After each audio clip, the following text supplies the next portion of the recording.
Dieu prouve son amour envers nous en ce que lorsque nous étions encore des pécheurs, Christ est mort pour nous. Romains chapitre 5, verset 8. Pourquoi Dieu Tout-Puissant a décidé de nous sauver? Par amour.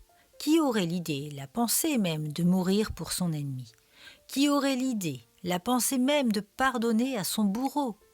Qui aurait l'idée de mourir pour un étranger afin qu'il vive? Ces questions montrent bien combien nous n'avons pas d'amour et que seul Dieu est amour. Notre soi-disant amour est conditionné à un intérêt. L'amour de Dieu ne l'est pas du tout, il est gratuit et ne recherche pas son propre intérêt comme mentionné dans 1 Corinthiens 13. Remarquons aussi qu'il est écrit « Dieu prouve son amour ». Et comment il le fait? Par le sacrifice de son Fils Jésus. Durant des années, mon épouse me disait « Tu dis que tu m'aimes, mais je ne le ressens pas ». Heureusement, par la grâce de Jésus, cela s'est inversé.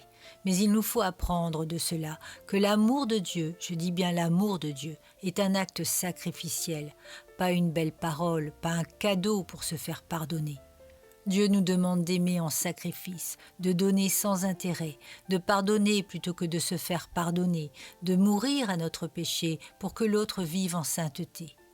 L'amour de Dieu est haï par les démons car devant cette puissance infinie, ils perdent tout contrôle et se retrouvent face à leur miroir de haine. Mais Dieu, dans son grand amour, est venu nous sauver alors que nous étions des pécheurs. Le miracle de la nouvelle naissance, c'est que cet amour inaccessible à l'homme le devient par la grâce.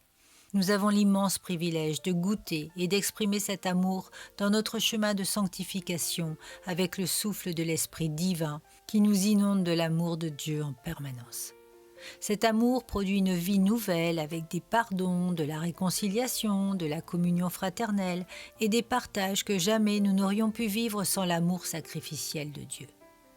Recevoir la source de son amour pour nous sauver, mais surtout pour l'éternité, est un don inestimable que nous devons sans cesse partager avec nos semblables.